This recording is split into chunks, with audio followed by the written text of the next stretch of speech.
કચ્છ જિલ્લા ભારતીય જનતા પાર્ટી દ્વારા જનસંઘના પાયાના કાર્યકર્તા અને એકાત્મ માનવવાદના પ્રણેતા પંડિત દીનદયાળ ઉપાધ્યાયની પુણ્યતિથિ નિમિત્તે વિશિષ્ટ વક્તવ્ય કાર્યક્રમનું આયોજન જિલ્લા ભાજપ કાર્યાલય કચ્છ કમલમ ખાતે કરવામાં આવ્યું હતું। આ પ્રસંગે બનાસકાંઠા ભાજપના પૂર્વ મહામંત્રી અને મુખ્ય વક્તા અમૃત દવેએ ઉપસ્થિત રહી કાર્યકર્તાઓને પંડિતજીના જીવન અને કવચ વિશે માર્ગદર્શન પૂરું પાડ્યું હતું।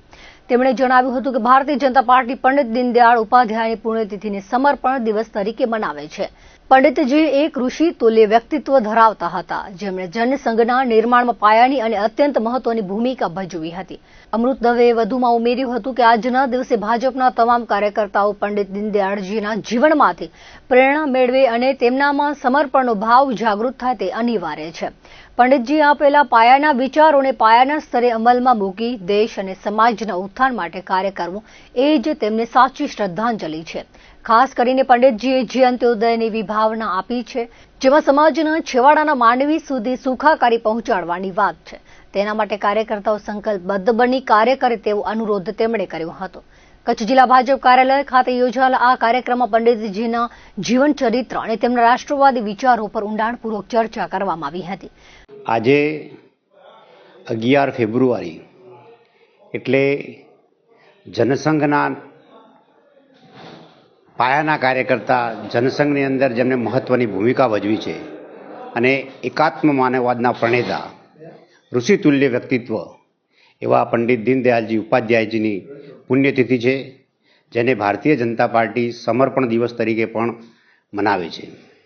આજના દિવસે ભારતીય જનતા પાર્ટીના કાર્યકર્તાઓ પંડિત દીનદયાળજીના જીવનમાંથી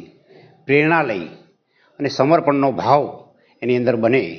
અને પાર્ટી માટે કામ કરવામાં જે વિચારો પંડિત દીનદયાળજીએ આપ્યા હતા એ વિચારોનું પોતાના જીવનમાં ઉતારે અને દેશ માટે, સમાજ માટે અને અંત્યોદયની જે વાત કરી છે એના માટે કામ કરવા માટે સંકલ્પબદ્ધ બને એના અનુસંધાને આજે કચ્છ જિલ્લા ભાજપ દ્વારા અહીંયા કાર્યાલય ખાતે એક કાર્યક્રમ કરવામાં આવ્યો છે અને ત્યાં બધા કાર્યકર્તાઓ સાથે પંડિતજીના જીવન ચરિત્ર ઉપર, પંડિતજીના જીવન ઉપર અને પંડિતજીના વિચારો સાથે વાત કરવાની અહીંયા આગળ એક કાર્યક્રમ કરેલ છે। આ પૂર્વે ભુજમાં આવેલ પંડિત દીનદયાળ ઉપાધ્યાયની પ્રતિમાને પુષ્પાંજલિ અર્પણ કરી તેમના જીવનમાંથી પ્રેરણા મેળવવાનો સંકલ્પ કરાયો હતો। આ પ્રસંગે દેવજીભાઈ વરચંદે જણાવ્યું હતું કે ભારતીય જનતા પાર્ટી આજે જે વૈચારિક અધિષ્ઠાન ઉપર ઊભી છે તેનો પાયો પંડિત દીનદયાળ ઉપાધ્યાય દ્વારા નાખવામાં આવ્યો હતો। તેમણે વધુમાં ઉમેર્યું હતું કે પંડિતજીએ પોતાના જીવનમાં અનેક કષ્ટ વેઠીને દેશ માટે સમર્પિત ભાવે કાર્ય કર્યું હતું અને તેમના જ વિચારોને અનુસરીને આજે ભારતીય જનતા પાર્ટી વિશ્વની સૌથી લોકપ્રિય અને મોટી પાર્ટી બની શકી છે। વડાપ્રધાન નરેન્દ્ર મોદીના નેતૃત્વમાં આજે પક્ષ જે રીતે આગળ વધી રહ્યો છે તેની પાછળ પંડિતજીના વિચારોનું મોટું યોગદાન છે। સામાજિક વ્યવસ્થા સુદૃઢ બને અને ભારત ફરીથી વિશ્વગુરુના સ્થાને બિરાજમાન થાય તે માટે પંડિત દીનદયાળ ઉપાધ્યાયના જીવનમાંથી શીખ મેળવી અનિવાર્ય છે। આ કાર્યક્રમમાં જિલ્લા ભાજપના મહામંત્રી ભીમજીભાઈ જોધાણી, હિતેશ ખંડોર, મહિલા મોરચાના પ્રમુખ પારુલબેન કારા, ભુજ તાલુકા પંચાયતના પ્રમુખ વિનોદ વરસાણી, ઉપપ્રમુખ સુરેશ સંઘાર, ભુજ નગરપાલિકાના પ્રમુખ રશ્મિબેન સોલંકી, શહેર ભાજપ પ્રમુખ મિત ઠક્કર, કેડીસીસીના ચેરમેન દેવરાજ ગઢવી, આશિકાબેન ભટ્ટ, પ્રફુલસિંહ જાડેજા, કમલ ગઢવી, માવજી ગુસાઈ, રાજેશ ઘોર, અશોક હાથી, નરેન્દ્ર પ્રજાપતિ, ઘનશ્યામ ઠક્કર, શૈલેન્દ્રસિંહ જાડેજા, કિરીટી સોમપુરા, રવિ ગરવા, હિતેશ ગોસ્વામી, અનવર નોડે, જયંત ઠક્કર સહિત જિલ્લા ભાજપના આગેવાનો અને મોટી સંખ્યામાં કાર્યકરો ઉપસ્થિત રહ્યા હતા।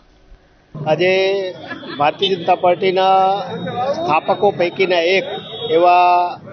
અને જેમને વૈચારિક અધિષ્ઠાન ઉપર ભારતીય જનતા પાર્ટી આજે ઊભી છે એવા અમારા પંડિત દીનદયાળ ઉપાધ્યાયજીની આજે પુણ્યતિથિ નિમિત્તે આજ સૌ કાર્યકર્તાઓ અત્રે એમની પ્રતિમાને હારારોપણ કર્યું છે। પ્રદેશમાંથી પણ અમારા આગેવાનો એ ઉપસ્થિત થયા, દવે સાહેબ અને ભારતીય જનતા પાર્ટીના મહામંત્રીઓ સૌ કાર્યકર્તાઓ અત્રે એમની પુણ્યસ્મરણ કરીને જે એમણે આ દેશ માટે આજે જે કંઈ ભારતીય જનતા પાર્ટી વિશ્વની સૌથી મોટી લોકપ્રિય પાર્ટી બની હોય અને એમના જનનેતા આદરણીય શ્રી નરેન્દ્રભાઈ વિશ્વના સૌથી લોકપ્રિય નેતા બન્યા હોય તો એની પાછળ આ વૈચારિક અધિષ્ઠાન જે છે એ પંડિત દીનદયાળજીનું હતું। એમણે કષ્ટ વેઠીને જે પ્રકારે દેશ માટે સમર્પિત ભાવે જે જીવન એમણે વ્યતીત કર્યું અને આજે આ પાર્ટી જે વિશ્વની સૌથી મોટી પાર્ટી બની છે ત્યારે સૌ કાર્યકર્તાઓ એના જીવનમાંથી પ્રેરણા લઈને આજના દિવસે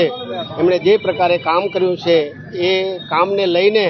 એ સમાજ જીવનમાં કેવી રીતે સારી રીતે એ વ્યવસ્થા ગોઠવાય, સામાજિક વ્યવસ્થા, અને એના અધિષ્ઠાન ઉપર ભારત વિશ્વગુરુ બને એ માટે આજ સૌ કાર્યકર્તાઓ અત્રેથી એમને પ્રતિમાને હારારોપણ કરી અને શીખ લેવાનો પ્રયત્ન કર્યો છે.